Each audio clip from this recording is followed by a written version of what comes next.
വകുല്ലു ഷൈഇൻ എല്ലാ വസ്തുക്കളും ബുദ്ധിയുള്ളതും ബുദ്ധിയില്ലാത്തതുമായ അചേതന വസ്തുക്കളെല്ലാം റബ്ബ് സൃഷ്ടിച്ച മുഴുവനും യഖൂലു അവളൊക്കെ പറയുന്നുണ്ട് അല്ലാഹ്.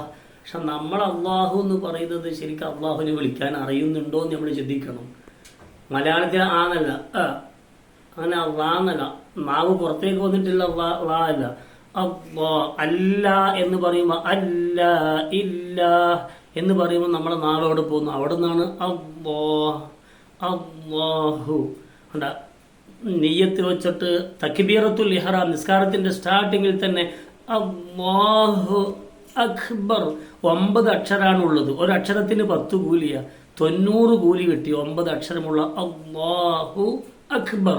അള്ളാഹു ആണ് അക്ബർ, ഏറ്റവും വലിയവൻ.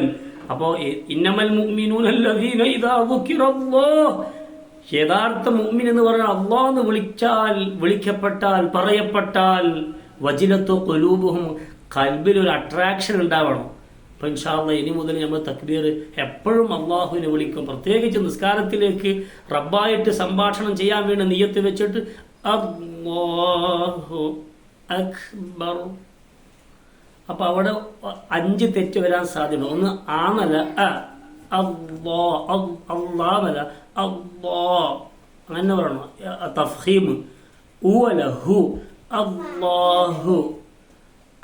മലയാളത്തിലെ ആന്നല്ല ഹൽക്കിന്റെ അല്ല അക്ബർ. അപ്പൊ 5 തെറ്റ് ഈ 9 അക്ഷരമുള്ള തക്ബീറത്തുൽ ഇഹ്റാമിൽ സൂക്ഷിക്കാൻ അല്ലാഹുവേ നീ തൗഫീഖ് നൽകണേ.